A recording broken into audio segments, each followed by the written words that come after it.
ਬੋਲ ਪੰਜਾਬ ਦੇਖ ਰਹੇ ਸਾਰੇ ਦਰਸ਼ਕਾਂ ਦਾ ਸਵਾਗਤ ਹੈ। ਮੈਂ ਹਾਂ ਤੁਹਾਡੇ ਨਾਲ ਗੁਰਸ਼ਰਨ ਕੌਰ।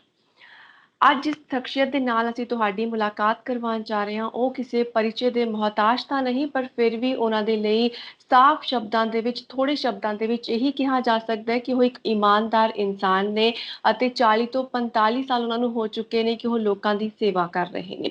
ਪਟਿਆਲੇ ਦੇ ਵਿੱਚ ਹਰ ਕੋਈ ਜਾਣਦਾ ਹੈ, ਪਟਿਆਲੇ ਤੋਂ ਬਾਹਰ ਵੀ ਹਰ ਕੋਈ ਜਾਣਦਾ ਹੈ ਅਤੇ ਜੇਕਰ ਤੁਸੀਂ ਇਹਨਾਂ ਦੇ ਘਰ ਦੇ ਬਾਹਰ ਜਾ ਕੇ ਦੇਖੋ ਤਾਂ ਦੂਰੋਂ ਦੂਰੋਂ ਪਿੰਡਾਂ ਤੋਂ ਲੋਕ ਆਉਂਦੇ ਨੇ, ਲਾਈਨਾਂ ਲਗਾ ਕੇ ਬੈਠੇ ਹੁੰਦੇ ਨੇ। ਇਸ ਕਰਕੇ ਨਹੀਂ ਕਿ ਉਹ ਸਿਰਫ ਆਪਣਾ ਇਲਾਜ ਕਰਵਾਉਣਾ ਚਾਹੁੰਦੇ ਨੇ ਡਾਕਟਰ ਸਾਹਿਬ ਤੋਂ, ਸਗੋਂ ਇਸ ਕਰਕੇ ਕਿਉਂਕਿ ਉਹਨਾਂ ਦੇ ਪਿਆਰ ਭਰੇ ਸ਼ਬਦਾਂ ਦੇ ਨਾਲ ਵੀ ਕਈ ਮਰੀਜ਼ ਠੀਕ ਹੋ ਜਾਂਦੇ ਨੇ।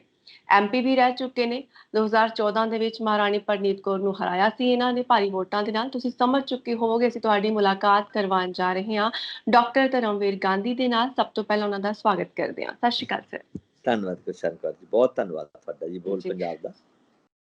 ਸਰ, ਨਵਾਂ ਪੰਜਾਬ ਪਾਰਟੀ ਤੁਸੀਂ ਬਣਾਈ ਹੈ, ਆਮ ਆਦਮੀ ਪਾਰਟੀ ਤੁਸੀਂ ਛੱਡ ਚੁੱਕੇ ਹੋ। ਪਹਿਲਾ ਸਵਾਲ ਇਹੀ ਪੁੱਛਣਾ ਚਾਹਾਂਗੇ ਕਿ ਆਮ ਆਦਮੀ ਪਾਰਟੀ ਦੇ ਵਿੱਚ ਜਾਣ ਦਾ ਕੀ ਮਕਸਦ ਸੀ ਅਤੇ ਉਸ ਪਾਰਟੀ ਨੂੰ ਛੱਡਣ ਦਾ ਕੀ ਮੋਟਿਵ ਸੀ? ਦੇਖੋ ਜੋ ਸਨ 11, 12, 13 ਦਾ ਜੋ ਭਾਰਤੀ ਸਿਆਸਤ ਦਾ ਤੇ ਭਾਰਤੀ ਸਮਾਜ ਦਾ ਦ੍ਰਿਸ਼ ਹੈਗਾ ਹੈ, ਤੇ ਉਸ ਵੇਲੇ ਜੋ ਹਰ ਪਾਸੇ ਹਾਹਾਕਾਰ ਸੀਗੀ, ਕਰਪਸ਼ਨ ਦੇ ਮਾਮਲੇ ਲੈ ਲਓ, ਬਦ ਇੰਤਜ਼ਾਮੀ ਦੇ ਮਾਮਲੇ 'ਚ ਕਹਿ ਲਓ, ਜਿਹਨੂੰ ਕਹਿੰਦੇ ਪਾਲਿਸੀ ਪੈਰਾਲਿਸਿਸ ਹੋਇਆ ਪਿਆ ਸੀ ਗੌਰਮੈਂਟ ਦਾ, ਕਾਂਗਰਸ ਗੌਰਮੈਂਟ ਦਾ। ਔਰ ਜਿੰਨੀਆਂ ਲਾਮਤਾਂ ਸੀਗੀਆਂ ਜਮਹੂਰੀਅਤ ਦੇ ਘਾਣ ਦੀਆਂ ਜਾਂ ਭ੍ਰਿਸ਼ਟਾਚਾਰ ਦੀਆਂ, ਉਹਦੇ ਖਿਲਾਫ ਇੱਕ ਮਜ਼ਬੂਤ ਲਹਿਰ ਉੱਠੀ ਸੀਗੀ। ਹਾਲਾਂਕਿ ਜੇ ਮੈਂ ਪਿਛੋਕੜ ਜਾ ਕੇ ਦੇਖਾਂ ਤਾਂ ਉਹ ਜਿਹੜੀ ਲਹਿਰ ਸੀ ਉਹ ਆਪ ਹਾਰੀ ਨਹੀਂ ਸੀਗੀ, ਉਸਦੇ ਪਿੱਛੇ ਕੁਝ ਤਾਕਤਾਂ ਕੰਮ ਕਰਦੀਆਂ ਸੀਗੀਆਂ। ਪਰ ਕੁੱਲ ਮਿਲਾ ਕੇ ਉਹਨੇ ਦੇਸ਼ ਦੇ ਲੋਕਾਂ ਦੀ ਆਤਮਾ ਨੂੰ ਹਲੂਣਿਆ ਤੇ ਸਮਾਜ ਦੇ ਅਲੱਗ-ਅਲੱਗ ਵਰਗਾਂ ਤੋਂ, ਪੜ੍ਹਿਆ ਲਿਖਿਆ ਤੋਂ ਲੈ ਕੇ ਅਨਪੜ੍ਹਾਂ ਤੱਕ, ਝੁੱਗੀਆਂ ਵਾਲਿਆਂ ਤੋਂ ਲੈ ਕੇ ਕੋਠੀਆਂ ਵਾਲਿਆਂ ਤੱਕ, ਦੇਸ਼ੀਆਂ ਤੋਂ ਲੈ ਕੇ ਵਿਦੇਸ਼ੀਆਂ ਤੱਕ, ਸਵਰਨ ਜਾਤਾਂ ਤੋਂ ਲੈ ਕੇ ਦਲਿਤਾਂ ਤੱਕ, ਰਿਕਸ਼ੇ ਵਾਲੇ ਤੋਂ ਲੈ ਕੇ ਕਾਰਾਂ ਵਾਲੇ ਤੱਕ। ਗੱਲ ਕੀ ਸਮਾਜ ਦਾ ਬਹੁਤ ਵੱਡਾ ਹਿੱਸਾ ਇਸ ਲਹਿਰ ਨੇ ਪ੍ਰਭਾਵਿਤ ਕੀਤਾ ਤੇ ਉਹਨਾਂ ਨੂੰ ਇਉਂ ਲੱਗਿਆ ਕਿ ਹਿੰਦੁਸਤਾਨ ਦੀ ਸਿਆਸਤ ਵਿੱਚ ਇੱਕ ਨਵਾਂ ਸੂਰਜ ਉੱਗ ਰਿਹਾ, ਇਮਾਨਦਾਰ ਸਿਆਸਤ ਦਾ, ਪਾਰਦਰਸ਼ੀ ਸਿਆਸਤ ਦਾ, ਜਵਾਬਦੇਹ ਸਿਆਸਤ ਦਾ। ਤੇ ਮੈਂ ਵੀ ਉਸ ਜੋ ਇੱਕ ਤੂਫਾਨ ਸੀਗਾ ਜਾਂ ਇੱਕ ਨਵਾਂ ਇੱਕ ਭਾਰਤੀ ਸਿਆਸੀ ਦ੍ਰਿਸ਼ ਤੇ ਇੱਕ ਨਵਾਂ ਜੋ ਇੱਕ ਵਿਚਾਰ ਉੱਭਰ ਰਿਹਾ ਸੀਗਾ, ਉਸ ਤੋਂ ਪ੍ਰਭਾਵਿਤ ਹੋਇਆ। ਤੇ ਮੇਰੇ ਵਾਰ ਮੈਂ ਲੱਖਾਂ ਉਹਨਾਂ ਲੋਕਾਂ ਵਾਂਗ ਉਹਦਾ ਹਿੱਸਾ ਬਣਿਆ ਹੈਗਾ, ਉਹ 'ਚ ਸ਼ਮੂਲੀਅਤ ਕੀਤੀ ਹੈਗੀ ਹੈ। ਭਾਵੇਂ ਬਾਅਦ ਵਿੱਚ ਇਹ ਸਾਰਾ ਕੁਝ ਹੋਰ ਤਰ੍ਹਾਂ ਜ਼ਾਹਰ ਹੋਇਆ ਹੈਗਾ ਜਾਂ ਹੋਰ ਤਰ੍ਹਾਂ ਇਸ ਦੀ ਇੰਟਰਪ੍ਰੀਟੇਸ਼ਨ ਹੋ ਰਹੀ ਹੈ, ਤੇ ਉਹ ਠੀਕ ਹੈਗੀ ਹੈ ਕਿ ਇਹ ਇੱਕ ਸੋਚੀ ਸਮਝੀ ਸਾਜ਼ਿਸ਼ ਤਹਿਤ ਇਹ ਇੱਕ ਕੁਝ ਤਾਕਤਾਂ ਨੂੰ, ਭਾਜਪਾ ਨੂੰ ਤੇ RSS ਵੱਲੋਂ ਇੱਕ ਹਿੰਦੁਸਤਾਨ ਦੇ ਜੋ ਦੁਨੀਆ ਦਾ ਇੱਕ ਸਿਆਸੀ ਖਲਾਅ ਹੈਗਾ ਹੈ, ਉਹਦੇ ਵਿੱਚ ਸਥਾਪਿਤ ਕਰਨ ਦੀ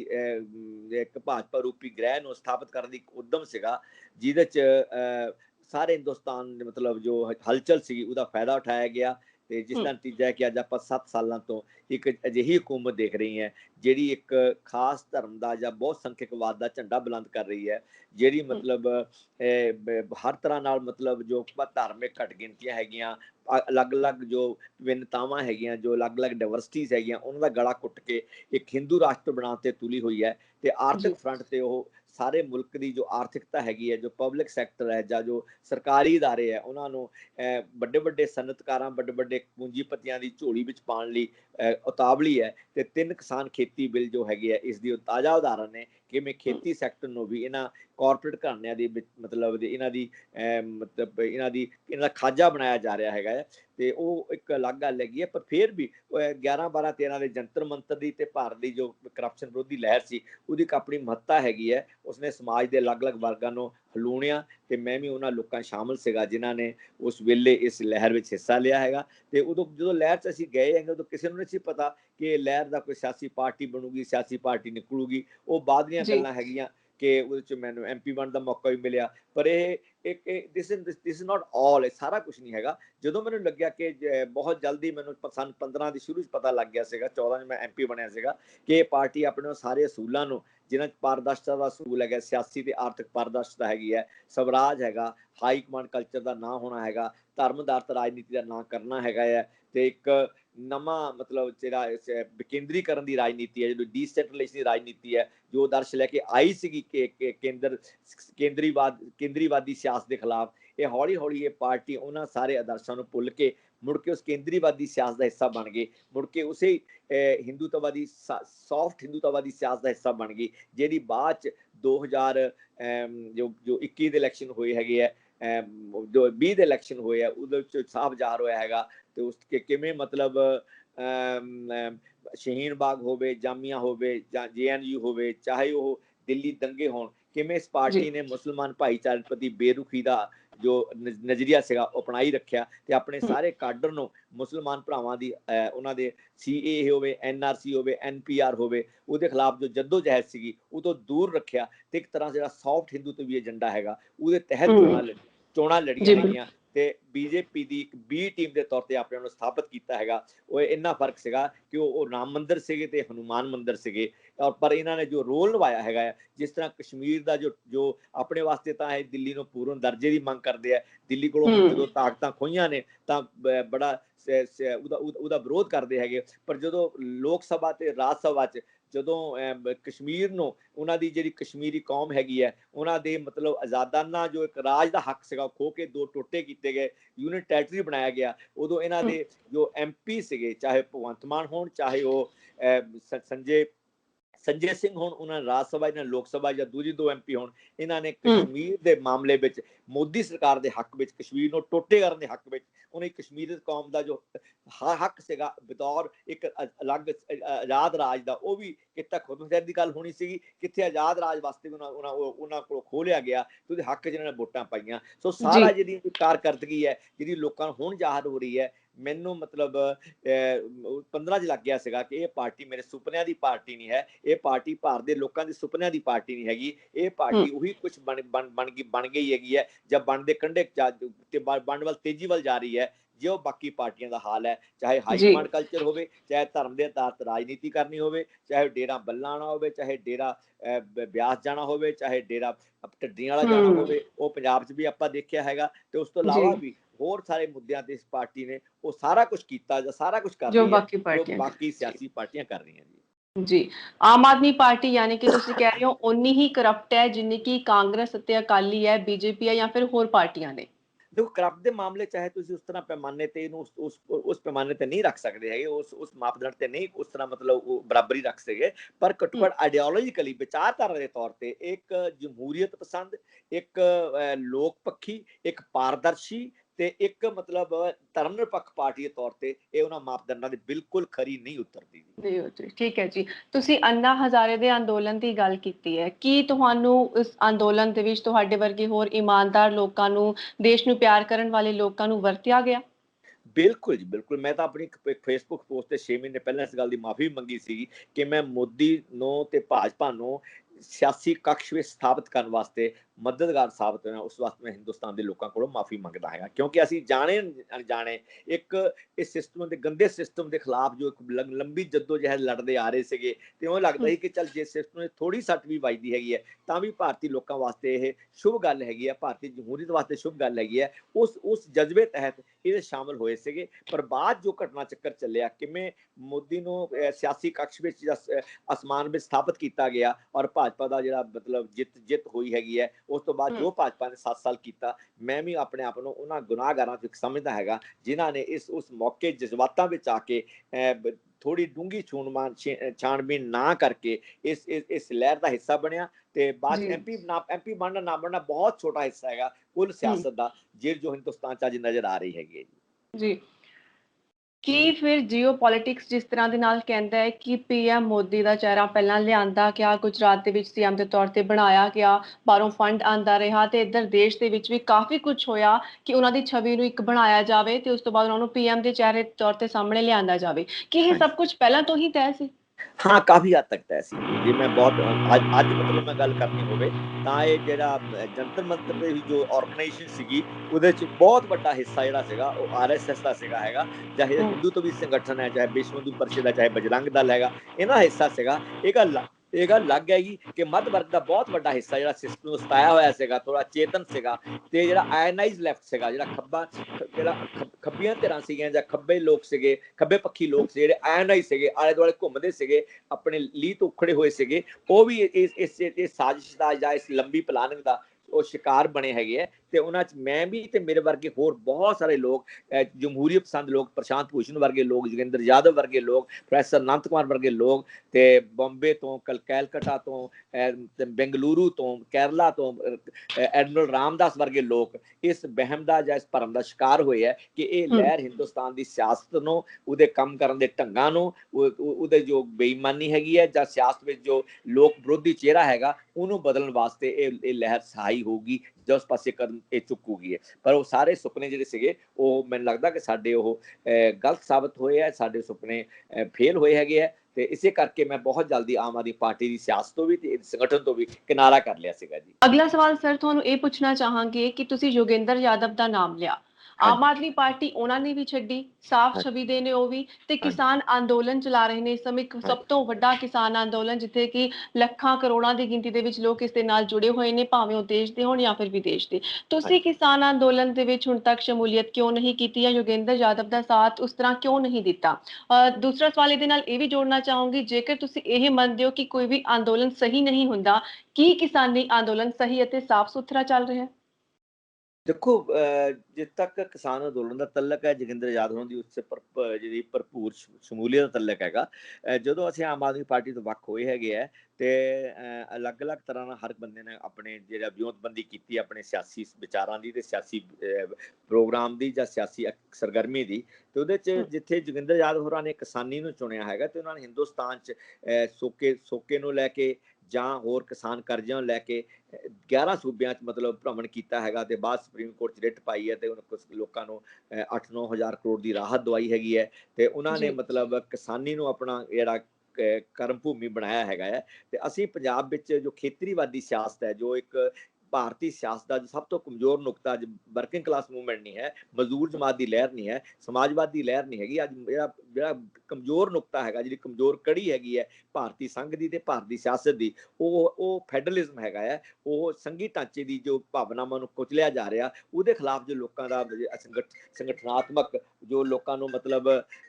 ਜਥੇਬੰਦ ਕਰਨਾ ਜਾਂ ਉਹਨਾਂ ਦੀ ਸਮਝ ਤੇ ਪਕਿਆਈ ਕਰਨੀ ਹੈਗੀ ਹੈ, ਅਸੀਂ ਉਹਨੂੰ ਬਣਾਇਆ ਤੇ ਉਸਦੇ ਤਹਿਤ ਅਸੀਂ ਪਹਿਲਾਂ ਪੰਜਾਬ ਫਰੰਟ ਬਣਾਇਆ, ਫਿਰ ਪੰਜਾਬ ਮੰਚ ਬਣਾਇਆ, ਫਿਰ ਅਖੀਰ ਨੂੰ ਜਾ ਕੇ ਅਸੀਂ ਨਵਾਂ ਪੰਜਾਬ ਪਾਰਟੀ ਦਾ ਗਠਨ ਕੀਤਾ। ਪੂਰਾ 400-500 ਘੰਟਾ ਇਸ ਗੱਲ ਤੇ ਬਹਿਸ ਕਰਕੇ ਕਿ ਭਾਰਤ ਦੀ ਅੰਦਰ ਜੋ ਇੱਕ ਲੋਕ ਪੱਖੀ ਸਿਆਸਤ ਹੈ, ਜੋ ਰਾਜਾਂ ਦੇ ਪੱਖੀ ਸਿਆਸਤ ਹੈ, ਜੋ ਵਿਕੇਂਦਰੀਕਰਨ ਦੀ ਸਿਆਸਤ ਹੈ, ਕੇਂਦਰੀਕਰਨ ਦੇ ਉਲਟ ਜੋ ਕਿ ਭਾਜਪਾ ਇੱਕ ਰਾਸ਼ਨ ਕਾਰਡ, ਇੱਕ ਮੁਲਕ, ਇੱਕ ਟੈਕਸ, ਇੱਕ ਮੁਲਕ, ਇੱਕ ਭਾਸ਼ਾ, ਇੱਕ ਮੁਲਕ, ਇੱਕ ਮੰਡੀ, ਇੱਕ ਮੁਲਕ, ਇੱਕ ਜੋ ਇਕਾਤਮਕ ਭਾਰਤ ਵੱਲ ਜੋ ਤੇਜ਼ੀ ਨਾਲ ਵਧ ਰਿਹਾ ਹੈਗਾ, ਔਰ ਜੋ ਅਲੱਗ-ਅਲੱਗ ਤਰ੍ਹਾਂ ਦੀ ਜੋ ਡਿਵਰਸਿਟੀਜ਼ ਹੈਗੀਆਂ, ਜੋ ਵਿਲੱਖਣਤਾਵਾਂ ਹੈਗੀਆਂ, ਉਹਨੂੰ ਖਤਮ ਕਰਕੇ ਭਾਰਤ ਦੀ ਜੋ ਸੰਵਿਧਾਨ ਦੀ ਮੂਲ ਭਾਵਨਾ ਹੈਗੀ ਹੈ, ਜਿਹਨੂੰ ਆਪਾਂ ਕਹਿੰਦੇ ਹੈਗੇ ਆ ਕਿ ਪਲੂਰਲਿਜ਼ਮ ਦੀ ਭਾਵਨਾ ਹੈਗੀ ਹੈ ਕਿ ਅਲੱਗ-ਅਲੱਗ ਸਮੂਹਾਂ ਦੇ ਨਾਲ ਪਿਆਰ ਨਾਲ ਰਹਿਣਾ, ਅਲੱਗ-ਅਲੱਗ ਧਰਮਾਂ ਦੇ ਲੋਕਾਂ ਨਾਲ, ਜਾਤਾਂ ਦੇ ਲੋਕਾਂ ਨਾਲ ਇੱਕ ਮਤਲਬ ਆਪਸੀ ਇਕਸੁਰਤਾ ਭਾਈਚਾਰਾ ਕਾਇਮ ਰੱਖਣਾ ਹੈਗਾ। ਉਹਦੇ ਉਲਟ ਜੋ ਸਰਕਾਰ ਇੱਕ ਇਕਾਤਮਕ ਭਾਰਤ ਜਾਂ ਜਿਹਨੂੰ ਆਪਾਂ ਕਹਿ ਲਈਏ ਕਿ ਹਿੰਦੂ ਭਾਰਤ, ਹਿੰਦੂ ਰਾਸ਼ਟਰ ਬਣਾਉਣ ਦੀ ਜੋ ਇੱਕ ਬਹੁਤ ਹੀ ਗਲਤ ਤੇ ਸ਼ਾਤਰਾਨਾ ਤੇ ਇੱਕ ਜਮਹੂਰੀਅਤ ਵਿਰੋਧੀ ਤੇ ਮਨੁੱਖਤਾ ਵਿਰੋਧੀ ਜੋ ਪੈਂਤਰਾ ਲਿਆ ਜਾ ਰਿਹਾ ਹੈਗਾ, ਉਸ ਦੇ ਖਿਲਾਫ ਜਿਹੜੀ ਸੰਘਰਸ਼ ਹੈਗਾ ਉਹ ਅੱਜ ਵਰਕਿੰਗ ਕਲਾਸ ਮੂਵਮੈਂਟ ਨਹੀਂ ਕਰ ਸਕਦੀ। ਮਜ਼ਦੂਰ ਜਮਾਤ ਦੀਆਂ ਲਹਿਰਾਂ ਦੁਨੀਆ ਭਰ 'ਚ ਕਮਜ਼ੋਰ ਹੈ, ਭਾਰਤ 'ਚ ਕਮਜ਼ੋਰ ਹੈ, ਪੰਜਾਬ 'ਚ ਕਮਜ਼ੋਰ ਹੈ, ਪਰ ਜੋ ਇੱਕ ਖੇਤਰੀ ਭਾਵਨਾਵਾਂ ਨੇ, ਜੋ ਰੀਜਨਲ, ਚਾਹੇ ਉਹ ਮਮਤਾ ਬੈਨਰਜੀ ਜਿੱਤ ਹੋਵੇ, ਚਾਹੇ ਸਟਾਲਿਨ ਦੀ ਜਿੱਤ ਹੋਵੇ, ਚਾਹੇ ਉਹ ਈਵਨ ਕੇਰਲਾ ਵਿੱਚ ਚਾਹੇ ਜਿੱਤ ਭਾਵੇਂ ਉਹ ਖੱਬੀ ਪੱਖੀ ਪਾਰਟੀਆਂ ਦੀ ਹੈ, ਪਰ ਉਹਦੇ ਵਿੱਚ ਵੀ ਜੋ ਕੇਰਲਾ ਦੀ ਖੇਤਰੀ ਭਾਵਨਾਵਾਂ ਨੇ ਉਹ ਇੱਕ ਮੁੱਖ ਰੋਲ ਹੈਗਾ ਹੈ। ਚਾਹੇ ਅੱਜ ਉੜੀਸਾ 'ਚ ਪੈਰ ਜਮਾਈ ਬੈਠੇ ਨੇ ਨਵੀਨ ਪਟਨਾਇਕ ਹੋਣੀ, ਚਾਹੇ ਹੋਰ ਅਲੱਗ-ਅਲੱਗ ਥਾਵਾਂ ਤੇ ਮਤਲਬ ਇੱਕ ਖੇਤਰੀ ਭਾਵਨਾਵਾਂ ਦਾ ਉਭਾਰ ਹੈਗਾ ਹੈ, ਉਹ ਮਤਲਬ ਨਜ਼ਰ ਆ ਰਿਹਾ ਹੈਗਾ। ਔਰ ਆਉਣ ਵਾਲੇ ਸਮੇਂ ਜਿੰਨਾ ਕੇਂਦਰੀਕਰਨ ਦਾ, ਚਾਹੇ ਸੱਤਾ ਦਾ ਕੇਂਦਰੀਕਰਨ ਹੈ, ਚਾਹੇ ਸਿਆਸਤ ਦਾ ਕੇਂਦਰੀਕਰਨ ਹੈ, ਚਾਹੇ ਸਾਧਨਾਂ ਦਾ ਕੇਂਦਰੀਕਰਨ ਹੈ, ਉਹ ਹੋ ਰਿਹਾ। ਔਰ ਜਿੰਨਾ ਮਤਲਬ ਜੋ ਆਰਥਿਕਤਾ ਹੈਗੀ ਹੈ ਉਹਦੇ ਖੇਤਰ ਵਿੱਚ ਜੋ ਮਤਲਬ ਪੈਸੇ ਦਾ ਕੇਂਦਰੀਕਰਨ ਹੋ ਰਿਹਾ ਕਿ 1% ਲੋਕਾਂ ਕੋਲ ਭਾਰਤ ਦੀ ਕੁੱਲ ਦੌਲਤ ਦਾ 73% ਹਿੱਸਾ ਜਮ੍ਹਾਂ ਹੋ ਚੁੱਕਿਆ ਹੈਗਾ, ਔਰ ਐਡੇ ਬੜੇ ਦਿਓ ਕੱਦ ਕਾਰਪੋਰੇਟ ਸੈਕਟਰ ਹੋਂਦ ਚ ਆ ਗਏ ਹੈ, ਤੇ ਦੂਜੇ ਪਾਸੇ ਅਰਬਾਂ ਹੀ ਅਰਬਾਂ, ਬਿਲਕੁਲ ਕਰੋੜਾਂ ਹੀ ਕਰੋੜ, ਦਸੀਆਂ ਕਰੋੜ ਜਿਹੜੇ ਲੋਕ ਨੇ ਉਹ ਅੰਤਾਂ ਦੀ ਗਰੀਬੀ, ਭੁੱਖਮਰੀ, ਬੇਕਾਰੀ, ਮਹਿੰਗਾਈ, ਬੇਰੁਜ਼ਗਾਰੀ ਦੀ ਭੱਠੀ ਝੁਲਸ ਰਹੇ ਹੈਗੇ ਹੈ। ਸੋ ਇਸ ਮਾਹੌਲ ਵਿੱਚ ਜੋ ਵੀਕ ਲਿੰਕ ਹੈਗਾ, ਜੋ ਕਮਜ਼ੋਰ ਕੜੀ ਹੈ ਭਾਰਤੀ ਸੰਘ ਦੀ, ਉਹ ਵਰਕਿੰਗ ਕਲਾਸ ਮੂਵਮੈਂਟ ਨਹੀਂ ਬਣਦੀ ਪਈ ਹੈਗੀ ਹੈ, ਉਹ ਬਣਦੀ ਹੈਗੀ ਖੇਤਰੀ ਭਾਵਨਾਵਾਂ ਦਾ ਉਭਾਰ, ਤੇ ਉਹਨਾਂ ਨੂੰ ਜਮਹੂਰੀਅਤ, ਬਰਾਬਰੀ ਤੇ ਇਨਸਾਫ ਦੇ ਪੈਮਾਨੇ ਤੇ ਅੱਗੇ ਤੋਰ ਕੇ ਪਾਰਦਰਸ਼ੀ ਤੇ ਜਵਾਬਦੇਹ ਸਰਕਾਰਾਂ ਰਾਜਾਂ 'ਚ ਕਾਇਮ ਕਰਕੇ ਤੇ ਉਹਨਾਂ ਥਰੂ ਇੱਕ ਸਟਰੋਂਗ ਸੈਂਟਰ ਦੇ ਮੁਕਾਬਲੇ ਸਟਰੋਂਗ ਰਾਜ ਬਣਾ ਕੇ ਉਹਦੇ ਬਾਈ ਇੰਪਲੀਕੇਸ਼ਨ ਫਿਰ ਸੈਂਟਰ ਸਟਰੋਂਗ ਹੋਊਗਾ। ਜੋ ਅੱਜ ਸੈਂਟਰ ਸਟਰੋਂਗ ਕਰਨ ਦਾ ਤਰੀਕਾ ਕਿ ਰਾਜਾਂ ਦੇ ਗਲ ਘੁੱਟ ਕੇ, ਰਾਜਾਂ ਦੀ ਸੰਘੀ ਨੱਪ ਕੇ, ਉਹਨਾਂ ਕੋਲੋਂ 2 ਟੈਕਸ ਛੱਡ ਕੇ ਸਿਰਫ ਪੈਟਰੋਲ ਦਾ ਤੇ ਸ਼ਰਾਬ ਦਾ, ਬਾਕੀ ਟੈਕਸ ਛੱਡ ਕੇ ਸਾਰੇ ਆਪਣੇ ਕਬਜ਼ੇ 'ਚ ਕਰ ਲੈਣੇ। ਸਾਰੀਆਂ ਤਾਕਤਾਂ ਵਿੱਦਿਆ ਸਿਹਤ ਦੇ ਮੰਤਰਾਲੇ ਉਹ ਆਪਣੇ ਕਬਜ਼ੇ 'ਚ ਕਰ ਲੈਣੇ। ਰਾਜਾਂ ਦੇ ਅਧਿਕਾਰ ਖੋਹ ਕੇ ਸੈਂਟਰ ਨੂੰ ਸਟਰੋਂਗ ਕਰਨਾ ਇਹ ਤਕੜੇ ਭਾਰਤ ਦੀ ਨਹੀਂ, ਇਹ ਕਮਜ਼ੋਰ ਭਾਰਤ ਦੀ ਨਿਸ਼ਾਨੀ ਹੈ, ਇਹ ਖਿੰਡ ਰਹੇ ਭਾਰਤ ਦੀ ਨਿਸ਼ਾਨੀ ਹੈਗੀ ਹੈ। ਤੇ ਉਸ ਤਹਿਤ ਅਸੀਂ ਜਿੱਥੇ ਜੋਗਿੰਦਰ ਯਾਦਵ ਹੋਣੀ ਕਿਸਾਨੀ ਨੂੰ ਆਪਣਾ ਸੈਂਟਰਲ ਮੁੱਦਾ ਬਣਾਇਆ ਹੈਗਾ, ਉੱਥੇ ਅਸੀਂ ਮਤਲਬ ਇੱਕ ਸਿਆਸੀ ਤੌਰ ਤੇ ਜਾਂ ਮਤਲਬ ਸੰਗਠਨਾਤਮਕ ਤੌਰ ਤੇ ਵੀ, ਸਿਆਸੀ ਤੌਰ ਤੇ ਵੀ, ਭਾਵੇਂ ਸਾਡੀ ਗੱਲ ਸੁਣਨ ਵਾਲੇ ਬੰਦੇ ਥੋੜੇ ਸੀਗੇ, ਪਰ ਭਵਿੱਖਮੁਖੀ ਜੋ ਫਿਊਚਰਿਸਟਿਕ ਪੋਲਿਟਿਕਸ ਹੈ, ਜੋ ਭਵਿੱਖਮੁਖੀ ਸਿਆਸਤ ਹੈਗੀ ਹੈ, ਉਹਨੂੰ ਸਹੀ ਪਾਸੇ ਤੋਰਨ ਵਾਸਤੇ ਅਸੀਂ ਫੈਡਰਲਿਜ਼ਮ ਨੂੰ,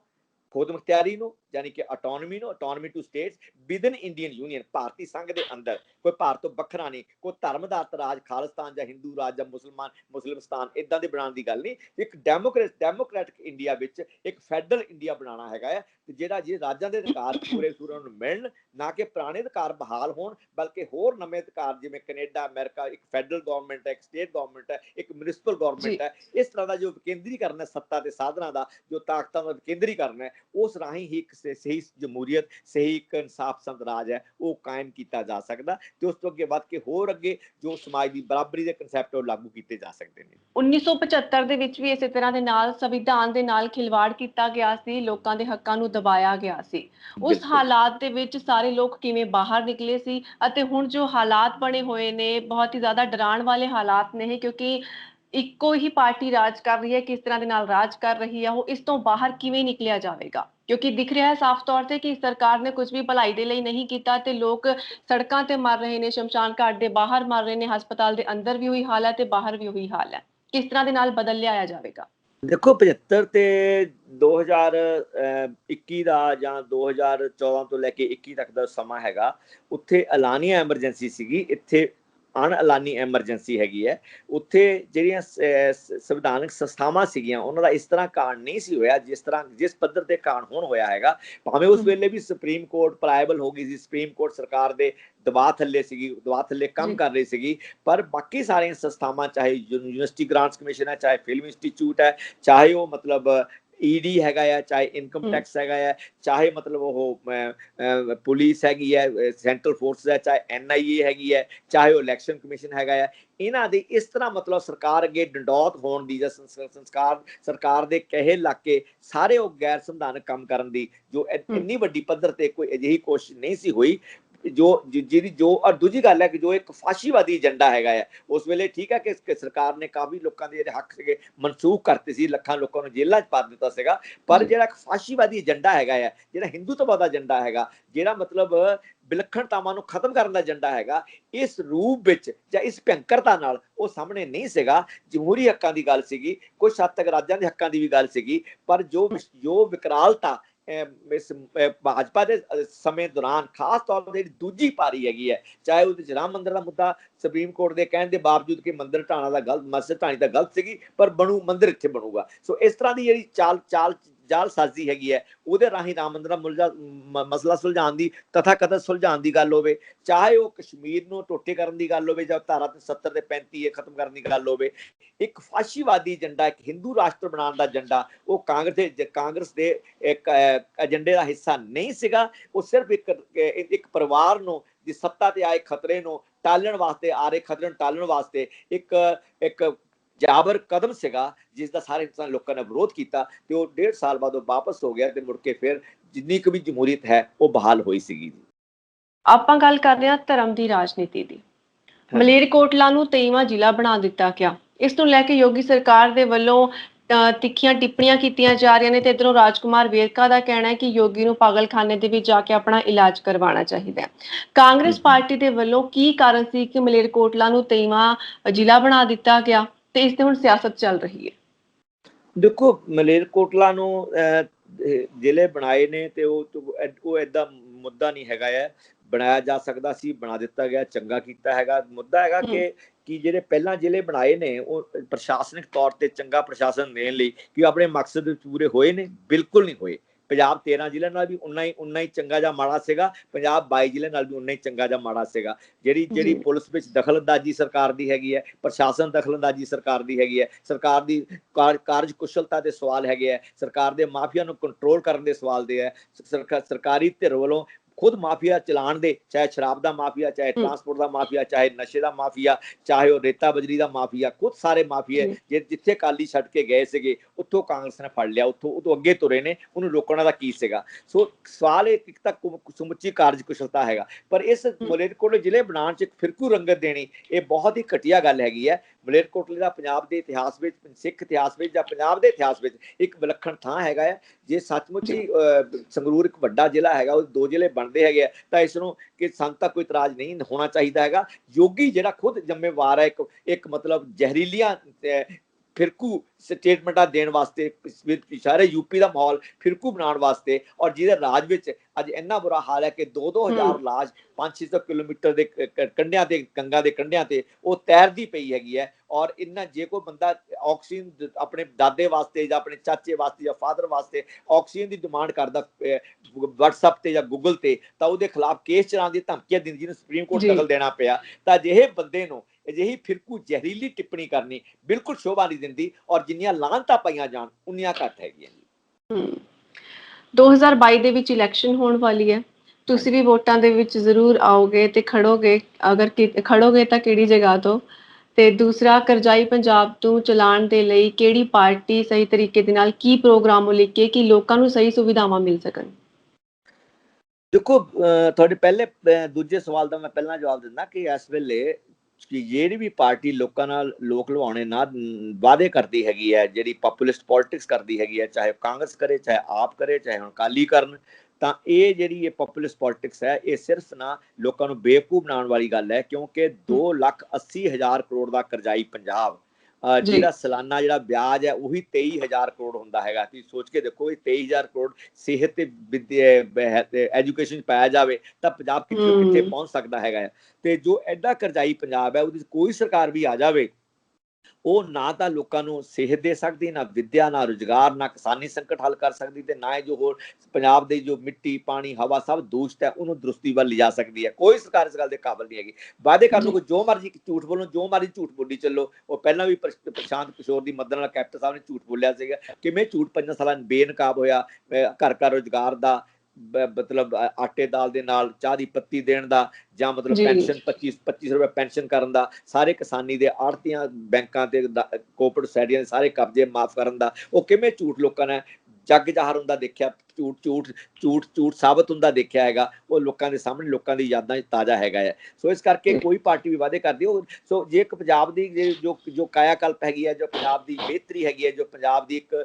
नुहार बदलनी हैगी है, तो यह गल लाजमी हैगी है कि पंजाब दे अधिकार ने, चाहे पानी दे अधिकार ने, चाहे वह पंजाब के टैक्सां का अधिकार है, चाहे पंजाब का विद्या ते सेहत का अधिकार है, जिस केंद्र छप्पा मार गया बाकी राज्यों के नाल वो अधिकारां दी वापसी। ते सब तो केंद्री मुद्दा हैगा कि पंजाब नूं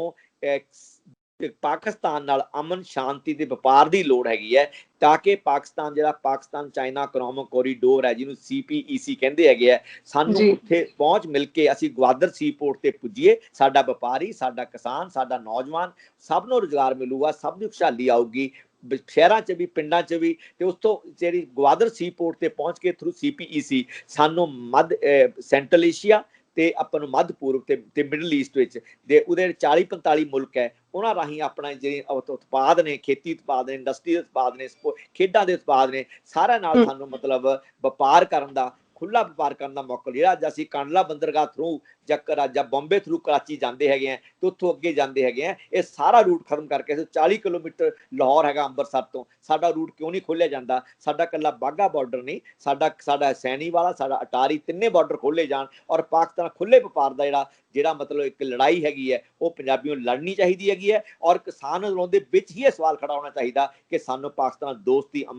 ਅਮਨ ਦੋਸਤੀ, ਦੋਹਾਂ ਮੁਲਕਾਂ ਦੀ ਖੁਸ਼ਹਾਲੀ ਤੇ ਵਪਾਰ ਚਾਹੀਦਾ, ਜਿਹੜਾ ਦੋਹਾਂ ਮੁਲਕਾਂ ਵਾਸਤੇ ਜ਼ਰੂਰੀ ਹੈ। ਕੱਲੇ ਪੰਜਾਬ ਤੇ ਪਾਕਿਸਤਾਨੀ ਪੰਜਾਬ ਦੀ ਗੱਲ ਨਹੀਂ ਹੈਗੀ ਹੈ, ਇੱਕ ਹਿੰਦੁਸਤਾਨ ਤੇ ਪਾਕਿਸਤਾਨ ਦੀ ਗੱਲ ਹੈਗੀ ਹੈ। ਤੇ ਜਦ ਤੱਕ ਇਹ ਰੂਟ ਨਹੀਂ ਖੁੱਲਦਾ, ਪੰਜਾਬ ਦੀ ਤਰੱਕੀ ਦਾ, ਪੰਜਾਬ ਦੇ ਸੰਕਟਾਂ ਦੇ ਹੱਲ ਦਾ ਇੱਕ ਰਸਤਾ ਵਾਇਆ ਪਾਕਿਸਤਾਨ, ਵਾਇਆ ਗਵਾਦਰ ਸੀ ਪੋਰਟ ਵਾਇਆ CPEC ਇੱਕ ਰਸਤਾ ਇੱਕ ਜਾਂਦਾ ਹੈਗਾ ਆ ਮਿਡਲ ਈਸਟ ਤੇ ਸੈਂਟਰਲ ਏਸ਼ੀਆ ਨੂੰ ਜੀ। ਜੀ ਬਹੁਤ ਵਧੀਆ ਗੱਲ ਕਹੀ ਤੁਸੀਂ। ਹੁਣ ਹਾਂਜੀ ਇਸ ਸਵਾਲ ਤੇ ਆਉਂਦੇ ਹਾਂ ਕਿ ਕਰਜ਼ਾਈ ਪੰਜਾਬ ਦੇ ਵਿੱਚ ਜੇਕਰ ਤੁਹਾਡੀ ਪਾਰਟੀ ਆਉਂਦੀ ਹੈ, ਨਵਾਂ ਪੰਜਾਬ ਪਾਰਟੀ ਆ ਜਾਂਦੀ ਹੈ, ਤਾਂ ਫਿਰ ਤੁਸੀਂ ਕੀ ਕਰੋਗੇ? ਔਰ ਵੋਟ ਲੜੋਗੇ, ਇਲੈਕਸ਼ਨ ਦੇ ਵਿੱਚ ਖੜੇ ਹੋਵੋਗੇ ਤਾਂ ਕਿਹੜੀ ਜਗ੍ਹਾ ਤੋਂ? ਨਹੀਂ ਮੈਡਮ, ਮੈਂ ਉਮਰ ਦੇ ਤਕਾਜ਼ੇ ਨਾਲ, ਸਿਹਤ ਦੇ ਤਕਾਜ਼ੇ ਨਾਲ ਮੈਂ ਨਹੀਂ ਸਮਝਦਾ ਕਿ ਮੇਰੀ ਉਮਰ ਦੇ ਬੰਦਿਆਂ ਨੂੰ ਹੁਣ ਜਿਹੜੀ electoral politics, active electoral politics ਹੈ, ਜਾਣੀ ਕਿ ਦੇਖੋ ਪੋਲਿਟਿਕਸ ਤਾਂ ਆਪਾਂ ਸਾਡੇ ਖੂਨ 'ਚ ਪੋਲਿਟਿਕਸ ਹੈ, ਹਰ ਇੱਕ ਬੰਦਾ ਪੋਲਿਟਿਕਸ ਹੈਗਾ, ਚਾਹੇ ਉਹ ਇਹ ਵੀ ਕਲੇਮ ਕਰਕੇ ਮੈਂ ਕਿਸੇ ਸਿਆਸਤ ਦਾ ਅੰਗ ਨਹੀਂ, ਤਾਂ ਉਹ ਅਚੇਤ ਰੂਪ 'ਚ ਉਹ ਬੰਦਾ ਵੀ ਕਿਸੇ ਨਾ ਕਿਸੇ ਸਿਆਸਤ ਦਾ ਪੱਖ ਪੂਰ ਰਿਹਾ ਹੁੰਦਾ, ਉਹ ਪੱਖ ਪੂਰ ਰਿਹਾ ਹੁੰਦਾ, ਉਹ ਅਚੇਤ ਜੀ ਸੁਚੇਤ। ਸੋ ਮੈਂ ਨਹੀਂ ਕਹਿੰਦਾ ਮੈਂ ਪੋਲਿਟਿਕਸ ਨਹੀਂ ਹੈ, ਮੈਂ ਪੋਲਿਟਿਕਸ 'ਚ ਔਰ ਲਗਾਤਾਰ ਪੋਲਿਟਿਕਸ ਰਹੂੰਗਾ, ਮਰਦੇ ਦਮ ਤੱਕ ਪੋਲਿਟਿਕਸ ਰਹੂੰਗਾ। ਪਰ ਪੋਲਿਟਿਕਸ ਦਾ ਮਤਲਬ ਇਹੀ ਨਹੀਂ ਇਕੱਲਾ ਹੈ ਕਿ ਤੁਸੀਂ ਚੋਣਾਂ 'ਚ ਹਿੱਸਾ ਲੈਣਾ ਜਾਂ ਨਹੀਂ ਲੈਣਾ ਹੈਗਾ। ਪੋਲਿਟਿਕਸ ਉਹਦੇ ਬਿਯੋਂਡ ਵੀ ਹੈ। ਫਾਰ ਐਗਜ਼ਾਮਪਲ ਮੈਂ ਮਤਲਬ ਇਲੈਕਟੋਰਲ ਪੋਲਿਟਿਕਸ ਸਨ 14 ਚ ਆਇਆ ਹੈਗਾ, ਪਰ ਮੈਂ ਜਿਹੜੀ ਲੋਕਾਂ ਦੀ ਸਿਆਸਤ ਹੈ, ਜੋ ਇੱਕ ਮਤਲਬ ਮੁਲਕ ਦੀ ਕੁੱਲ ਸਿਆਸਤ ਹੈ, ਉਹਦੇ ਚ ਮੈਂ 75 ਚ ਪਹਿਲੀ ਵਾਰ ਐਮਰਜੈਂਸੀ ਦੌਰਾਨ ਜੇਲ੍ਹ ਚ ਗਿਆ ਹੈਗਾ ਕਾਂਗਰਸ ਦਾ ਵਿਰੋਧ ਕਰਦੇ ਹੋਏ।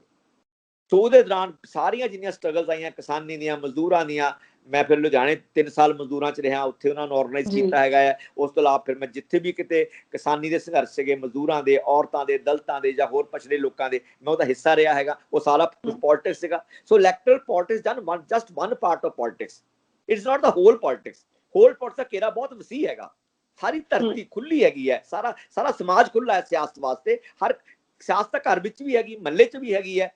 ਰਾਜ 'ਚ ਵੀ ਹੈਗੀ ਹੈ, ਦੇਸ਼ 'ਚ ਵੀ ਹੈ, ਦੁਨੀਆ 'ਚ ਵੀ ਹੈ, ਹਰ ਮਿੰਟ ਸਿਆਸਤ ਹੈਗੀ ਹੈ। ਸੋ ਇਹ ਕਹਿਣਾ ਕਿ ਮੈਂ ਸਿਆਸਤ ਵਿੱਚ ਨਹੀਂ ਹੋਊਂਗਾ, ਇਹ ਗਲਤ ਹੈ। ਮੈਂ ਸਿਆਸਤ ਦੇ ਵਿੱਚ ਹੋਊਂਗਾ, ਬਿਲਕੁਲ ਪੰਜਾਬ ਦੀ ਸਿਆਸਤ ਦੇ ਵਿੱਚ ਹੋਊਂਗਾ, ਪਰ ਮੈਂ ਇਲੈਕਟੋਰਲ ਜਿਹੜੀ ਸਿਆਸਤ ਹੈ ਉਹਦਾ ਹੁਣ ਹਿੱਸਾ ਨਹੀਂ ਬਣਨਾ ਚਾਹੁੰਦਾ, ਉਮਰ ਕਰਕੇ ਵੀ ਤੇ ਸਿਹਤ ਦੇ ਤਕਾਜ਼ੇ ਕਰਕੇ ਵੀ ਜੀ। ਹਾਂਜੀ। ਤੇ ਪੰਜਾਬ ਦੇ ਹਾਲਾਤ ਨੂੰ ਜੇਕਰ ਆਪਾਂ ਇਸ ਸਮੇਂ ਦੇਖੀਏ ਤਾਂ ਪੰਜਾਬ ਦੀ ਸਿਆਸਤ ਦੇ ਵਿੱਚ ਕੁਝ ਵੀ ਨਹੀਂ ਸਮਝ ਆ ਰਿਹਾ ਕਿ ਆਖਿਰਕਾਰ ਚੱਲ ਕੀ ਰਿਹਾ ਹੈ। ਨਵਜੋਤ ਸਿੱਧੂ ਦੇ ਵੱਲੋਂ ਲਗਾਤਾਰ ਟਵੀਟ ਕੀਤੇ ਜਾਂਦੇ ਨੇ, ਬੇਅਦਬੀ ਦਾ ਮੁੱਦਾ ਚੁੱਕਿਆ ਜਾਂਦਾ ਹੈ, ਕੈਪਟਨ ਸਰਕਾਰ ਦੇ ਕੁਝ ਮੰਤਰੀਆਂ ਦੇ ਵੱਲੋਂ ਕਿਹਾ ਜਾਂਦਾ ਹੈ ਕਿ ਸਿੱਧੂ ਨੂੰ ਮੁਅੱਤਲ ਕਰ ਦੇਣਾ ਚਾਹੀਦਾ ਹੈ। ਸੀਐਮ ਦੀ ਕੁਰਸੀ ਦੀ ਸਾਰੀ ਦੌੜ ਹੈ ਜਾਂ ਫਿਰ ਵਾਕਈ ਹੀ ਬੇਅਦਬੀਆਂ ਨੂੰ ਲੈ ਕੇ ਨਵਜੋਤ ਸਿੰਘ ਸਿੱਧੂ ਇਸ ਸਮੇਂ ਸੀਰੀਅਸ ਹੋਏ ਨੇ, ਭਾਵਨਾਤਮਕ ਤੌਰ ਤੇ ਜੁੜੇ ਹੋਏ ਨੇ ਕਿ ਸਿੱਖਾਂ ਨੂੰ ਇਨਸਾਫ ਮਿਲੇ? ਦੇਖੋ, ਜਿੰਨਾ ਮੈਨੂੰ ਤਾਂ ਲੱਗਦਾ ਕਿ ਗੁਰੂ ਗ੍ਰੰਥ ਸਾਹਿਬ ਦੀ, ਹਾਲਾਂਕਿ ਧਾਰਮਿਕ ਜਿਹੜੀ ਚਰਚਾ ਹੈਗੀ ਹੈ ਜਾਂ ਧਰਮ ਦੇ ਮੁੱਦੇ ਹੈਗੇ, ਇਹ ਕਦੀ ਮੇਰੀ ਸਿਆਸਤ ਦਾ ਨਾ ਤਾਂ ਕੇਂਦਰ ਬਿੰਦੂ ਰਹੇ ਹੈ, ਨਾ ਇਹ ਸਿਆਸਤ ਦਾ ਕਦੀ ਹਿੱਸਾ ਰਹੇ ਹੈਗੇ, ਨਾ ਮੈਂ ਕਦੀ ਧਰਮ ਨੂੰ ਸਿਆਸਤ ਦੇ ਵਿੱਚ ਕੋਈ ਪਾ ਕੇ ਰਾਜੀ ਹੈਗਾ। ਪਰ ਜਿਹੜੀ ਧਾਰਮਿਕ ਗ੍ਰੰਥਾਂ ਦੀ ਬੇਅਦਬੀ ਹੈਗੀ ਹੈ, ਉਹ ਵੀ ਸ਼ਰਾਰਤਾਨਾ ਤੇ ਸਾਜ਼ਿਸ਼ਾਨਾ ਬੇਅਦਬੀ ਹੈ। ਮੈਂ ਇਹਦੇ ਸਖਤ ਖਿਲਾਫ ਹੈ, ਕਿਉਂਕਿ ਸਮਾਜ ਵਿੱਚ ਇੱਕ ਅੜਿੱਤਣ ਪੈਦਾ ਕਰਦੀ, ਸਮਾਜ ਦੇ ਇੱਕ ਵਰਗ ਦੇ ਲੋਕਾਂ ਨੂੰ ਇਹ ਮਤਲਬ ਉਹਨਾਂ ਨੂੰ ਦੁਖੀ ਕਰਦੀ ਹੈਗੀ, ਉਹਨਾਂ ਦੀ ਭਾਵਨਾਵਾਂ ਨੂੰ ਠੇਸ ਪਹੁੰਚਾਉਂਦੀ ਹੈਗੀ ਹੈ। ਪਰ ਮੈਂ ਸਮਝਦਾ ਕਿ ਜਿੰਨੀ ਬੇਕਦਰੀ ਜਿਨ੍ਹਾਂ ਨੇ ਇੱਕ ਕੁਕਰਮ ਕੀਤਾ ਹੈਗਾ, ਗੁਰੂ ਗ੍ਰੰਥ ਸਾਹਿਬ ਨੂੰ ਮਤਲਬ ਉਹਦੇ ਅੰਗ ਫਾੜੇ ਨੇ ਜਾਂ ਉਹਨਾਂ ਨੂੰ ਮਤਲਬ ਬੇਅਦਬੀ ਕੀਤੀ ਹੈਗੀ ਹੈ, ਜਿੰਨੀ ਉਹਨਾਂ ਨੇ ਕੀਤੀ ਹੈ, ਉਹ ਤੋਂ ਵੱਧ ਬੇਅਦਬੀ ਬਾਦਲਾਂ ਨੇ, ਕੈਪਟਨ ਨੇ ਤੇ ਇਹਨਾਂ ਸਾਰੇ ਕੋਰਟਾਂ ਨੇ ਤੇ ਇਹਨਾਂ SITਆਂ ਨੇ ਕੀਤੀ ਹੈਗੀ ਹੈ। ਜੋ ਇਹਨਾਂ ਨੇ ਮਿੱਟੀ ਕੱਟੇ ਰੋਲਿਆ ਇਸ ਇਸ਼ੂ ਨੂੰ, ਮੈਨੂੰ ਤਾਂ ਉਹ ਤੋਂ ਮਤਲਬ ਮੈਨੂੰ ਸਮਝ ਨਹੀਂ ਆਉਂਦੀ ਕਿਹੜਾ ਬੰਦਾ ਕੀ ਰੋਲ ਪਲੇ ਕਰ ਰਿਹਾ, ਕਿਹਦੇ ਇਸ਼ਾਰੇ ਤੇ ਹੋ ਰਿਹਾ ਹੈਗਾ, ਕੌਣ ਕਰ ਰਿਹਾ, ਕਿਹਨੂੰ ਬਚਾਇਆ ਜਾ ਰਿਹਾ, ਕਿਹਨੂੰ ਫਸਾਇਆ ਜਾ ਰਿਹਾ, ਕਿਹਨੂੰ ਟੰਗਿਆ ਜਾ ਰਿਹਾ, ਕਿਹਨੂੰ ਸਿਆਸੀ ਕਸੂਤੀ ਹਾਲ ਸੁੱਟਿਆ ਜਾ ਰਿਹਾ ਹੈਗਾ। ਇੱਕ ਅਜਿਹਾ ਮਾਮਲਾ ਹੈਗਾ ਜਿਹਦਾ ਘੱਟੋ ਘੱਟ ਮੇਰਾ ਦਿਮਾਗ ਇਸ ਪਾਸੇ ਨਾ ਬਿਲਕੁਲ ਹੀ ਕੰਮ ਨਹੀਂ ਕਰ ਰਿਹਾ ਕਿ ਸਾਰਾ ਕੁਝ ਸਿੱਟ ਦਾ ਬਣਨਾ, ਫਿਰ ਹਾਈ ਕੋਰਟ ਵੱਲੋਂ ਜਿਸ ਤਰ੍ਹਾਂ ਦੇ ਪਰਸਨਲ ਰਿਮਾਰਕਸ ਦੇਣੇ ਹੈਗੇ ਕੁਮਰ ਵਿਜੇ ਪ੍ਰਤਾਪ ਸਿੰਘ ਦੇ ਖਿਲਾਫ, ਔਰ ਬਾਅਦ ਵਿੱਚ ਜਿਸ ਤਰ੍ਹਾਂ ਉਹਨੂੰ ਕੁਝ ਲੋਕਾਂ ਵੱਲੋਂ ਹੀਰੋ ਬਣਾਉਣਾ ਹੈਗਾ,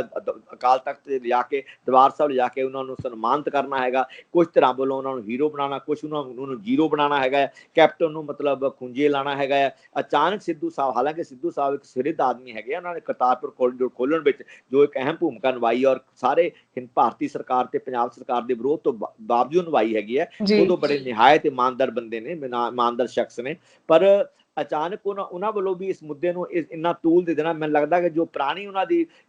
3 ਸਾਲ ਤੋਂ ਸਿਆਸਤ ਤੋਂ ਇੱਕ ਬਿਲਾਗਤਾ ਰਹੀ ਹੈ, ਉਹਨੂੰ ਮੁੜ ਸਰਜੀਤੀ ਤੇ ਉਹਨਾਂ ਵਾਸਤੇ ਇੱਕ ਮੁੱਦਾ ਹੈਗਾ ਆ। ਹਾਲਾਂਕਿ ਮੈਂ ਨਹੀਂ ਕਹਿੰਦਾ ਕਿ ਉਹ ਇਸ ਪਾਸੇ ਕੋਈ ਖੇਖਣ ਕਰ ਰਹੇ ਜਾਂ ਡਰਾਮਾ ਕਰਦੇ ਨੇ, ਸੱਚੀ ਭਾਵਨਾ ਵੀ ਕਿਸੇ ਦੀ ਹੋ ਸਕਦੀ ਹੈ, ਉਹਨਾਂ ਦੀ ਸੱਚੀ ਭਾਵਨਾ ਹੋ ਸਕਦੀ ਹੈਗੀ ਹੈ। ਪਰ ਇਸ ਮੁੱਦੇ ਦੇ ਜਿੰਨੀ ਮਤਲਬ ਇਹ ਮੁੱਦੇ ਨੂੰ ਉਛਾਲਿਆ ਜਾ ਰਿਹਾ ਹੈਗਾ, ਔਰ ਜਿਸ ਤਰ੍ਹਾਂ ਬਾਕੀ ਦੇ ਮੁੱਦਿਆਂ ਨੂੰ ਗੌਣ ਬਣਾਇਆ ਜਾ ਰਿਹਾ ਹੈਗਾ ਹੈ, ਜਿਵੇਂ ਪੰਜਾਬ ਮੁੱਦਾ ਹੀ ਇੱਕ ਰਹਿ ਗਿਆ ਹੋਵੇ ਸਿਆਸਤ ਕਰਨ ਵਾਸਤੇ, ਜੋ ਪੰਜਾਬੀ ਲੋਕਾਂ ਦੀ ਹਾਲਤ ਹੈ, ਜੋ ਸਿਹਤ ਦਾ ਮਾੜਾ ਹਾਲ ਹੈ, ਜੋ ਵਿੱਦਿਆ ਦਾ ਮਾੜਾ ਹਾਲ ਹੈ, ਜੋ ਕਿਸਾਨੀ ਦਾ ਮਾੜਾ ਹਾਲ ਹੈ, ਜੋ ਰੁਜ਼ਗਾਰ ਦਾ ਮਾੜਾ ਹਾਲ ਹੈ, ਸਾਰਾ ਪੰਜਾਬ ਪ੍ਰਵਾਸ ਕਰ ਰਿਹਾ। ਬੱਚੇ ਭੱਜੇ ਜਾ ਰਹੇ, ਵਾਹੋਦਾਈ ਭੱਜੇ ਜਾ ਰਹੇ, ਜਿੱਥੇ ਥਾਂ ਮਿਲਦੀ ਉੱਥੇ ਨੂੰ ਜਾ ਰਹੇ ਹੈਗੇ ਆ। ਖੁਦਕਸ਼ੀਆਂ ਕਰਦਾ ਪੰਜਾਬ ਹੈ, ਨਸ਼ੇ ਕਰਦਾ ਪੰਜਾਬ ਹੈ। ਉਹ ਪੰਜਾਬ ਜਿਹੜਾ ਮਤਲਬ ਇੱਕ ਹਿੰਦੁਸਤਾਨ ਦਾ ਮੋਹਰੀ ਸੂਬਾ ਸੀ, ਜਿਹੜਾ ਹਿੰਦੁਸਤਾਨ ਦਾ ਇੱਕ ਰੈਵਨਿਊ ਸਰਪਲਸ ਸਟੇਟ ਸੀ, ਅੱਜ ਪੌਣੇ 3 ਲੱਖ ਕਰੋੜ ਦਾ ਕਰਜ਼ਾਈ ਪੰਜਾਬ ਹੈ। ਅੱਜ ਪੰਜਾਬ 27ਵੇਂ ਨੰਬਰ ਤੇ ਲੱਗਿਆ, ਜਿਹੜੇ ਮਨੁੱਖੀ ਵਿਕਾਸ ਦੇ ਮਾਪਦੰਡ ਹੈ, ਜਿਹੜੇ ਗ੍ਰੋਸ ਜਿਹੜੀ ਮਤਲਬ ਇਨਕਮ ਹੈ, ਉਹਦੇ ਮਾਮਲੇ 'ਚ ਵੀ ਭਾਰਤ ਤੋਂ, ਪੰਜਾਬ ਤੋਂ ਪਿਛੜੇ ਹੋਏ ਸੂਬੇ ਪੰਜਾਬ ਤੋਂ ਅੱਗੇ ਨਿਕਲ ਗਏ ਹੈ। ਉਹਨਾਂ ਦੇ ਮਾਮਲੇ 'ਚ ਉਹਦੇ ਕੰਟੈਕਸਟ ਵਿੱਚ ਹੀ ਉਨੀ ਮਿਕਦਾਰ ਵਿੱਚ, ਪ੍ਰਪੋਰਸ਼ਨ ਵਿੱਚ ਹੀ ਜਿਹੜੀ ਬਰਗਾੜੀ ਦੀ ਘਟਨਾ ਹੈਗੀ ਹੈ, ਉਹਨੂੰ ਲਿਆ ਜਾਣਾ ਚਾਹੀਦਾ ਹੈਗਾ। ਸਿੱਧੂ ਸਾਹਿਬ ਬਾਕੀ ਮੁੱਦੇ ਨਹੀਂ ਭੁੱਲ ਸਕਦੇ ਹੈਗੇ ਆ। ਸਾਰਾ ਪੰਜਾਬ ਬਾਕੀ ਮੁੱਦੇ ਉਹਨਾਂ ਜ਼ਿੰਦਗੀ ਨਾਲ ਤਲਕ ਰੱਖਣ ਵਾਲੇ ਮੁੱਦੇ, ਡੇ ਟੂ ਡੇ ਲਾਈਫ ਨਾਲ ਤਲਕ ਰੱਖਣ ਵਾਲੇ ਮੁੱਦੇ ਹੈਗੇ, ਤੇ ਉਹਨਾਂ ਤੇ ਵੀ ਪੂਰਾ ਜ਼ੋਰ ਦੇਣਾ ਚਾਹੀਦਾ। ਠੀਕ ਹੈ, ਬਰਗਾੜੀ ਤੇ ਲੋਕਾਂ ਨੂੰ ਇਨਸਾਫ ਮਿਲਣਾ ਚਾਹੀਦਾ ਹੈਗਾ, ਪਰ ਕੱਲਾ ਉਹਨੂੰ ਮਤਲਬ ਮੁੱਦਾ ਬਣਾ ਲੈਣਾ, ਮੈਂ ਇਹਨੂੰ ਕੋਈ ਬਹੁਤੀ ਸਮਝਦਾਰੀ ਨਹੀਂ ਸਮਝਦਾ। ਜੀ, ਮੈਂ ਤੁਹਾਨੂੰ ਇੱਕ ਇਹ ਸਵਾਲ ਪੁੱਛਣਾ ਚਾਹਾਂਗੀ ਕਿ 26 ਤਰੀਕ ਨੂੰ ਕਿਸਾਨੀ ਅੰਦੋਲਨ ਨੂੰ 6 ਮਹੀਨੇ ਹੋਣ ਵਾਲੇ ਨੇ, ਤੁਸੀਂ ਹੁਣ ਤੱਕ ਕਿਸਾਨੀ ਅੰਦੋਲਨ ਦੇ ਵਿੱਚ ਨਹੀਂ ਦਿਖੇ, ਕੀ ਹੁਣ ਦਿਖੋਗੇ? ਦੇਖੋ ਮੈਡਮ, ਇਸ ਤਰ੍ਹਾਂ ਹੈ, ਕਿਸਾਨੀ ਅੰਦੋਲਨ ਦਾ ਮੇਰਾ ਬੜਾ ਕੌੜਾ ਤਜਰਬਾ ਹੈਗਾ ਕਿਸਾਨ ਜਥੇਬੰਦੀਆਂ ਨਾਲ। ਹਾਲਾਂਕਿ ਮੈਂ ਕਿਸਾਨੀ ਅੰਦੋਲਨ ਦੇ ਹੱਕ 'ਚ, ਮੈਂ 6 ਵਾਰ ਦਿੱਲੀ ਜਾ ਕੇ ਆਇਆ, ਮੈਂ ਕੋਈ 4000 ਦੇ ਕਰੀਬ ਮਰੀਜ਼ ਦੇਖ ਕੇ ਆਇਆ, ਮੈਂ 12 ਦਿਨ ਦਿੱਲੀ ਲਾ ਕੇ ਆਇਆ, ਟਿੱਕਰੀ ਬਾਰਡਰ ਤੇ ਵੀ, ਆਪਣਾ ਸਿੰਘੂ ਬਾਰਡਰ ਤੇ ਵੀ, ਤੇ ਪੂਰੀ ਟੀਮ ਲੈ ਕੇ 12 ਬੰਦੇ ਜਾਂਦਾ ਰਿਹਾ ਹੈਗਾ। ਅਸੀਂ 3.5 ਲੱਖ ਰੁਪਏ ਦਵਾਈ ਵੰਡ ਕੇ ਆਏ ਹਾਂ, ਲੋਕਾਂ ਦਾ ਇਲਾਜ ਕਰਕੇ ਆਏ ਹੈਗੇ ਆ, ਤੇ ਔਰ ਆਪਣੇ ਫੇਸਬੁੱਕ ਰਾਹੀਂ ਜਾਂ ਹੋਰ ਪ੍ਰਚਾਰ ਮਾਧਿਅਮਾਂ ਰਾਹੀਂ ਕਿਸਾਨ ਅੰਦੋਲਨ ਦੇ ਹੱਕ 'ਚ ਲਗਾਤਾਰ ਆਵਾਜ਼ ਬੁਲੰਦ ਕਰ ਰਹੇ ਹਾਂ। ਪਰ ਕਿਉਂਕਿ ਇਹਨਾਂ ਦੀ ਐਲਾਨੀਆ ਨੀਤੀ ਹੈ ਕਿ ਕਿਸੇ ਵੀ ਸਿਆਸੀ ਬੰਦੇ ਨੂੰ, ਜਿਹੜਾ ਸਿਆਸੀ ਪਾਰਟੀ ਦਾ ਕਿਸੇ ਵੇਲੇ ਵੀ ਕੋਈ ਨੁਮਾਇੰਦਾ ਰਿਹਾ ਹੋਵੇ, ਲੀਡਰ, ਜਿਵੇਂ ਮੈਂ MP ਰਿਹਾ ਹੈਗਾ, ਉਹਨਾਂ ਨੂੰ ਆਪਣੀ ਸਟੇਜ ਤੇ ਚੜ੍ਹਨ ਨਹੀਂ ਦੇਣਾ। ਇਸ ਕਰਕੇ ਅਸੀਂ ਉਸ ਤਰ੍ਹਾਂ ਨਾ ਮੈਂ ਕੋਸ਼ਿਸ਼ ਕੀਤੀ, ਨਾ ਮੈਨੂੰ ਲੋੜ ਸੀਗੀ, ਕਿਉਂਕਿ ਮੈਂ ਇਸ ਤਰ੍ਹਾਂ ਮੇਰੇ 'ਚ ਹਲਕਾ ਨਹੀਂ ਹੈ ਕੋਈ ਸਿਆਸਤ ਕਰਨ ਦਾ। ਸਿਆਸਤ ਮੇਰੀ ਜ਼ਿੰਦਗੀ ਦਾ ਹਿੱਸਾ ਹੈਗੀ ਆ, ਔਰ ਜਿਹੜੀ ਸਿਆਸਤ ਮੈਂ ਕਰਨੀ, ਮੈਂ ਭਲੀ ਭਾਂਤ ਵਾਕਫ ਹੈ। ਮੈਂ ਮੁਤਾਜ ਨਹੀਂ, ਨਾ ਮੈਂ ਖੱਬੇ ਪੱਖੇ ਦਾ ਮੁਤਾਜ ਹੈ, ਨਾ ਮੈਂ ਖਾਲਿਸਤਾਨੀ ਦਾ ਮੁਤਾਜ ਹੈਗਾ ਆਪਣੇ ਵਿਚਾਰਾਂ ਦੇ ਮਾਮਲੇ 'ਚ। ਸੋ ਇਸ ਕਰਕੇ, ਪਰ ਜਿੱਥੇ ਧੱਕਾ ਹੋਇਆ ਹੈਗਾ, ਜਿੱਥੇ ਕਿਸਾਨੀ ਅੰਦੋਲਨ ਨੂੰ ਖੰਡਾਉਣ ਦੀਆਂ ਕੋਸ਼ਿਸ਼ਾਂ ਹੁੰਦੀਆਂ, ਚਾਹੇ 26 ਜਨਵਰੀ ਦੀ ਘਟਨਾਵਾਂ ਹੋਣ, ਮੈਂ ਕਿਸਾਨ ਅੰਦੋਲਨ ਦਾ ਸਾਥ ਦਿੱਤਾ ਹੈਗਾ, ਡਟ ਕੇ ਲਿਖ ਕੇ, ਬਹੁਤ ਸਾਰੇ ਆਰਟੀਕਲ ਲਿਖ ਕੇ ਸਾਥ ਦਿੱਤਾ ਹੈਗਾ, ਤੇ ਹੁਣ ਵੀ ਮੈਂ ਕਿਸਾਨ ਅੰਦੋਲਨ ਦੇ ਨਾਲ ਹੈਗਾ ਆ। ਜਿਹੜੇ ਮੋਦੀਵਾਦੀ ਦੀ, ਫਾਸ਼ੀਵਾਦੀ ਹਕੂਮਤ ਹੈ ਮੋਦੀ ਦੀ, ਔਰ ਜੋ ਇੱਕ ਪ੍ਰੋ ਕਾਰਪੋਰੇਟ ਪੱਖੀ ਜੋ ਸਿਆਸਤ ਹੈਗੀ ਹੈ, ਜੋ ਕਿਸਾਨ ਬਿੱਲਾਂ ਦੇ ਰਾਹੀਂ ਪ੍ਰਗਟ ਹੋ ਰਹੀ ਹੈ, ਉਸ ਦਾ ਮੈਂ ਸਖਤ ਵਿਰੋਧੀ ਹੈਗਾ ਹੈ। ਤੇ ਉਸ ਸਿਆਸਤ ਨੂੰ, ਜਿਹੜੇ ਵੀ ਉਸ ਲੜਾਈ ਨੂੰ ਨੁਕਸਾਨ ਪਹੁੰਚਾਉਂਦਾ, ਚਾਹੇ ਉਹ ਖਾਲਿਸਤਾਨੀ ਪੱਖੀ ਧਿਰਾਂ ਹੋਣ, ਚਾਹੇ ਕੋਈ ਹੋਰ ਕੋਈ ਸ਼ਖਸ ਹੋਵੇ, ਚਾਹੇ ਕੋਈ ਵਿੱਚੋਂ ਬੁੱਕਲ ਦੇ ਸੱਪ ਹੋਣ, ਮੈਂ ਉਹਨਾਂ ਸਭ ਦੀ ਮੁਖਾਲਫਤ ਕਰਦਾ ਜੀ। ਤੁਹਾਡੀ ਸੇਵਾ ਨੂੰ ਤਾਂ ਸਲਾਮ ਹੈ ਡਾਕਟਰ ਸਾਹਿਬ, ਕਿਉਂਕਿ ਇਹ ਬਹੁਤ ਲੰਬਾ ਸਫ਼ਰ ਸੀ, ਧਰਮਵੀਰ ਬੁੱਲਾ ਤੋਂ ਲੈ ਕੇ ਧਰਮਵੀਰ ਗਾਂਧੀ ਬਣਨ ਤੱਕ, ਤੇ ਉਸ ਤੋਂ ਬਾਅਦ ਹੁਣ ਜਿਸ ਤਰ੍ਹਾਂ ਦੇ ਨਾਲ ਲੋਕਾਂ ਦੇ ਦਿਲਾਂ ਦੇ ਵਿੱਚ ਤੁਸੀਂ ਵਸਦੇ ਹੋ, ਸਭ ਕੋਈ ਜਾਣਦਾ ਹੈ।